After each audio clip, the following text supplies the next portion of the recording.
Hello and welcome to my channel, Boo Snakes and More. Today we're going to be talking about Cairo, Illinois.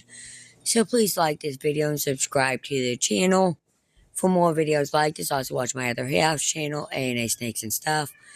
My oldest son's channel, Little Chris 10, or my youngest son's channel, He Needs Toys and Games. Now let's dive into the video.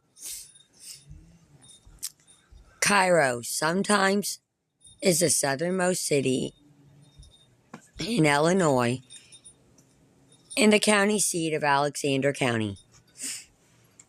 A river city, Cairo has the lowest elevation of any location in Illinois and is the only Illinois city to be surrounded by levees.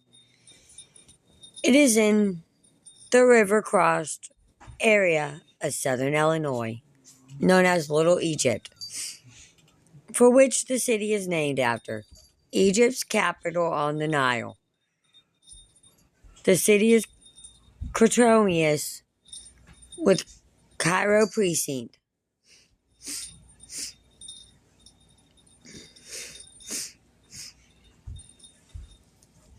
The city is located at the confluence of the Ohio and Mississippi rivers, some of the largest rivers in North America, and is near the Ketcha River complex, a wetland of international importance. Settlement began in earnest in the 1830s, and busy riverboat traffic expanded through the 1850s. Fort Defiance, a Civil War base, was located here in 1862 by Union General Ulysses S. Grant to control strategic access to the rivers and launch and supply his successful campaign south. Developed as a river port, Cairo was later bypassed by transportation changes away from the large expense of low-lying land, wetland, and water, which surrounds Cairo, and due to industrial restructuring, the population peaked at 15,203 in 1920, while in the 2020 census it was 1,733. Several blocks in the town comprise the Cairo Historic District, listed on the National Registration of Historical Places, NRHP. The Old Customs House is also on the NRHP. The city is part of the Cape Gwendolyn, Jackson, Missouri, Illinois Metropolitan Statistical Area. The entire city was evacuated during Mississippi River floods in 2011 after the Ohio River rose higher than the 1937 flood levels, with the possibility of 15 feet of water igniting Cairo. The United States Army Corps of Engineers breached levees in the Mississippi flood zone near Cairo in Missouri to prevent flooding in Cairo and other more prosperous areas further downstream along both the Ohio and Mississippi rivers. History beginnings. Cairo is named after the Egyptian city of the same name because its location at the circumference of the Ohio and Mississippi rivers was reminiscent of the Nile Delta. The first municipal charter of Cairo and for the Bank of Cairo were issued in 1818, but without any settlement and without any depositors. A second and successful effort to establish a town was made by the Cairo City and Canal Company in 1836-37, with a large levee built to encircle the site.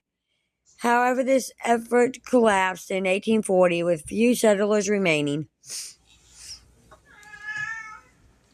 Charles Dickens visited Cairo in 1842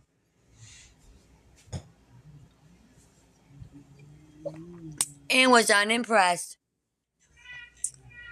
The city would serve as his prototype for the nightmare city of Eden in his novel Martin Chuzzlewit in 1846. 10,000 acres in Cairo were purchased by the trustees of the Cairo City Property Trust, a group of investors including writer John Niall, who planned to make it a tremendous of the projected Illinois Central Railroad, which finally arrived there in 1855. Cairo had been growing as an important river port for steamboats which traveled all the way south to New Orleans. The city had been designated as a port of delivery by Act of Congress in 1854. A new city charter was written in 1857, and Cairo flourished as trade with Chicago to the north spurred development. By 1860, the population exceeded 2,000. During the Civil War, Admiral Andrew Harfoot made Cairo the naval station for the Mississippi River Squadron on September 6, 1861.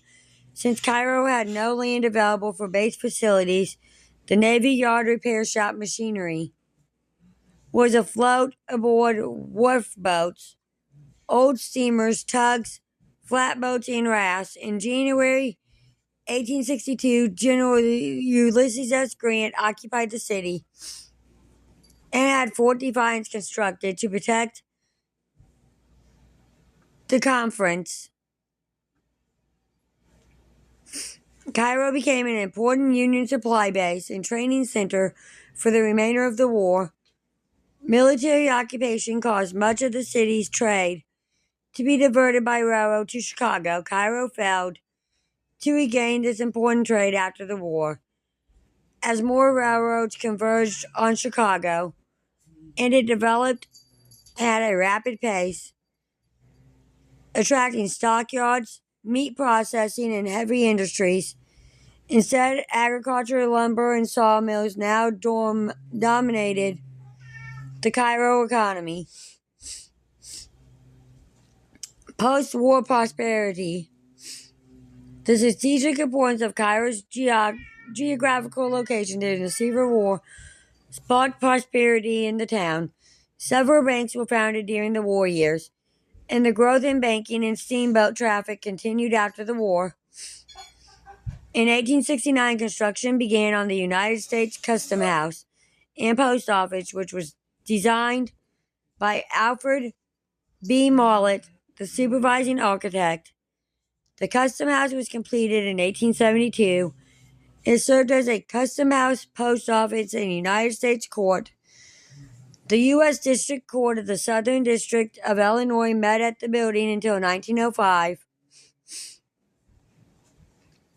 From 1905 to 1942, the Custom House was used for the U.S. District Court for the Eastern District of Illinois. The building also housed the U.S. Circuit Court for the Eastern District of Illinois from 1905 to 1912. At the height of Cairo's prosperity, the post office in the building was the second busiest in the United States.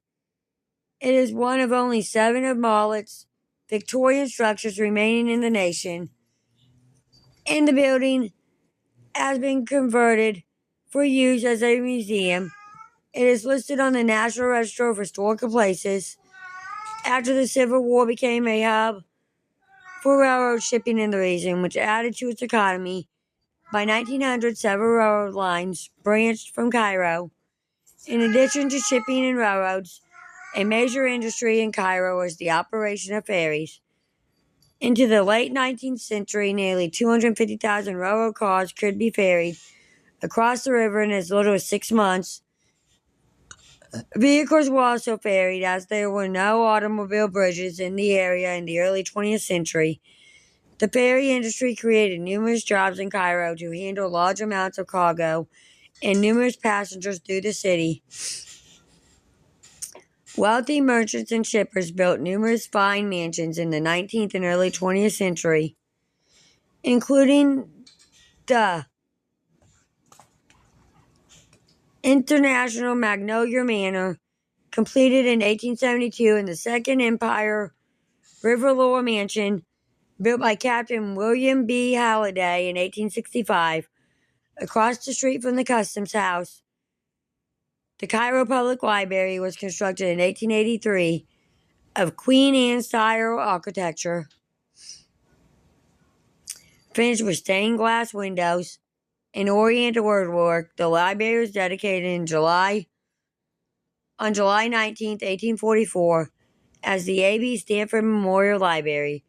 Anna E. Stanford paid for the construction of the library and donated to the city. These and other significant buildings are also listed on the National Registry. For protection from seasonal flooding, Cairo is completely enclosed by a series of levees and flood walls due to its low elevation between the rivers. Several buildings, including the old Custom House, were originally designed to be built to a higher street level, to be at the same height as the top of the levees. That plan was scrapped as the cost to fill to raise the streets and surrounding land to that height proved to be impractical. In 1914, a large floodgate was constructed by Stripe Brothers of St. Louis, Missouri. The floodgate is known as the Big Subway Gate, and it was designed to seal the northern levee in Cairo by closing over U.S. Highway 51. The gate weighs 80 tons and is 60 feet wide, 24 feet high, and 5 feet thick. With the addition of the gate, Cairo could become an island, completely sealed off from approaching floodwaters. Following the Great Mississippi Flood of 1927, the levee system around Cairo was strengthened. As part of this project, the Corps of Engineers established the Boardsport New Madrid floodway. The Ohio River flood of 1937 brought a record water level to Cairo that crested at 59.5 feet. To protect Cairo, Corps of Engineers closed the floodgate and blew a branch in the Birds Point levee for the first time to relieve pressure on the Cairo flood wall. Following the flood, the concrete flood wall was raised to its current height. It is designed to protect the town from flood waters up to 64 feet. Thank you for watching this video, and peace out to the next one.